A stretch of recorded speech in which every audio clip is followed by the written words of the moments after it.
Welcome to JS dairy treasure. இன்றைக்கி வாங்க Saturday vlog எப்படி போச்சுன்னு சொல்லிட்டு பார்க்கலாம். ஃபஸ்ட்டு காலையில் பிரேக்ஃபாஸ்ட்டுக்கு பார்த்திங்கன்னா அந்த சீரக சம்பா ரைஸ் ரவருக்குள்ள அதை வச்சு உப்புமா பண்ணியாச்சு. ஸோ இது பிடிக்காதவங்களுக்கு கொஞ்சம் சேமியா போட்டு உப்புமா பண்ணியாச்சு. தொட்டுக்கள் சூப்பரான ஃப்ளேவர்ஃபுல்லான தக்காளி தொக்கு. யாருக்கு வெறும் தக்காளிங்க, வெங்காயம் கூட போடல, அது ஒரு டெக்ஸ்சரை பாருங்களேன், எவ்வளோ சூப்பராக இருக்குல்ல. ஸோ இது போட்டு அழகாக தொட்டுக்கிறதுக்கு செஞ்சாச்சு. இப்படி தான் பிரேக்ஃபாஸ்ட்டை முடித்தோம். சரின்னு சொல்லிவிட்டு அடுத்த வேலை, நம்மளோட முக்கியமான வேலை, தலைக்கு நேச்சுரலாக எப்படி கலரிங் பண்ணலாம் அப்படின்னு சொல்லிட்டு சூப்பராக போயிட்டு மருதாணி, கருவேப்பிலை, அப்புறம் செம்பருத்தி, ஒரே ஒரு வெத்தலை, கொஞ்சமாக பார்த்திங்கன்னா ஆலுவேரா ஜெல் எல்லாத்தையும் ரெடி பண்ணி இது எல்லாமே இலையெல்லாம் சூப்பராக எடுத்து வச்சு அழகாக இன்றைக்கி ஒரு நேச்சுரலான பண்ணலான்னு சொல்லிட்டு பிளான் பண்ணேன்.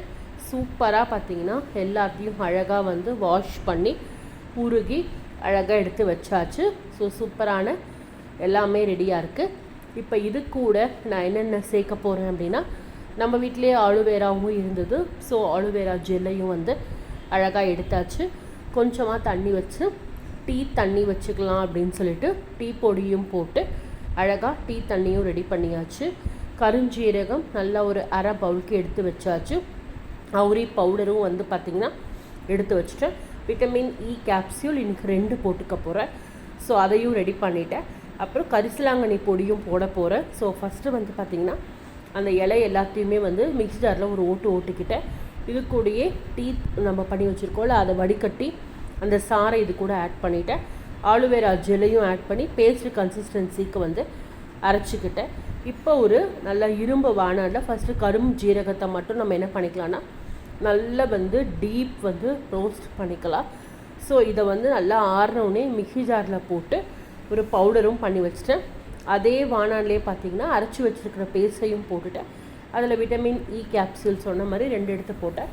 அவுரி பவுடரும் அந்த கரிசலாங்கண்ணி பவுடரும் இதில் போட்டு நல்லா பேஸ்ட் கன்சிஸ்டன்சி காணவுடனே கருஞ்சீரகத்தையும் பொடி பண்ணி எல்லாத்தையும் ஒன்றா போட்டு அழகாக எப்படி இருக்குது பாருங்கள். பிஃபோர் இதை அப்ளை பண்ணுறதுக்கு முன்னாடி கொஞ்சம் இருந்தது. நேச்சுரல் ஏர் டையே நம்ம போடலாம் அப்படின்னு சொல்லிட்டு அந்த வெள்ளை முடிக்கு அழகாக நல்லா தலை ஃபுல்லாக பார்த்திங்கன்னா அப்ளை பண்ணிவிட்டு ஒரு மணி நேரம் நம்ம நல்லா ஊறணும்.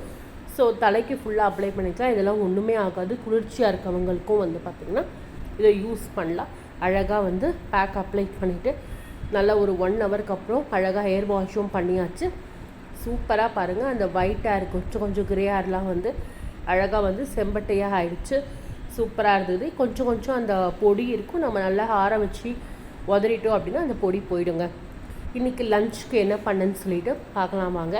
ஃபஸ்ட்டு பூண்டு எடுத்து வச்சுக்கிட்டு நல்ல ஒரு 25 பல் பூண்டு வானலில் கொஞ்சமாக நல்லெண்ணெய் விட்டு ஃபஸ்ட்டு அந்த பூண்டை நல்லா ஃப்ரை பண்ணிக்கிட்டு சூப்பராக இருக்கும் ஸ்மெல்லு, உடம்புக்கும் அவ்வளோ நல்லது பூண்டு. ஸோ ஓரமாக எடுத்து வச்சுட்டு இப்போ பார்த்திங்கன்னா கொஞ்சமாக மிளகும் நம்மளோட வெந்தயத்தையும் போட்டு ரோஸ்ட் பண்ணிக்கிட்டேன்.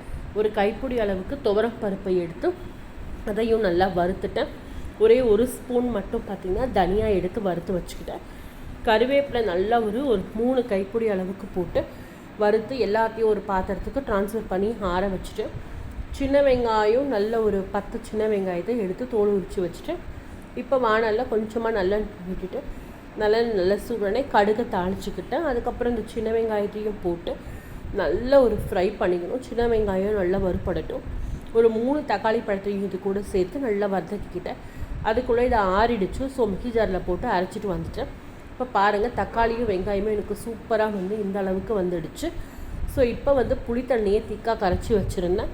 ஸோ அந்த புளி தண்ணியையும் இதில் விட்டுட்டு நல்லா கொதிக்க விட்டுட்டேன்.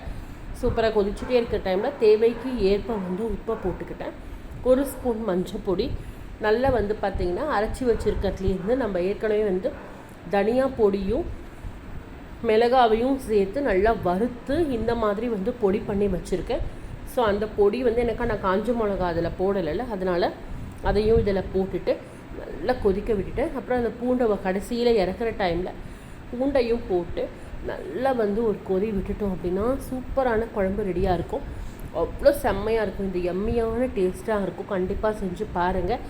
ரொம்ப ரொம்ப ரொம்ப உடம்புக்கும் நல்லது. நம்ம இந்த மாதிரி தலைக்கு குளிக்கிறோம், இந்த மாதிரிலாம் ஆர்கானிக் இதை அப்ளை பண்ணுறோம் அப்படின்னா நீங்கள் இதை பண்ணிக்கலாம். இன்றைக்கி வந்து தொட்டுக்கிறதுக்கு பார்த்திங்கன்னா வெண்டைக்காவை நல்லா ஃப்ரை பண்ணி வச்சுருந்தேன். அப்புறம் இந்த மிளகு குழம்பு, அப்புறம் நல்ல பூண்டு ரசம். இதுதான் எங்கள் வீட்டு லஞ்ச் பாக்ஸ் இன்றைக்கி. ஸ்நாக்ஸுக்கு பார்த்திங்கன்னா நான் வந்து கடலைப்பருப்பை வச்சு ஒரு ஸ்நாக்ஸ் பண்ணியிருக்கேன், ஷார்ட்ஸில் போட்டிருக்கேன், கண்டிப்பாக மறக்காமல் பாருங்கள்.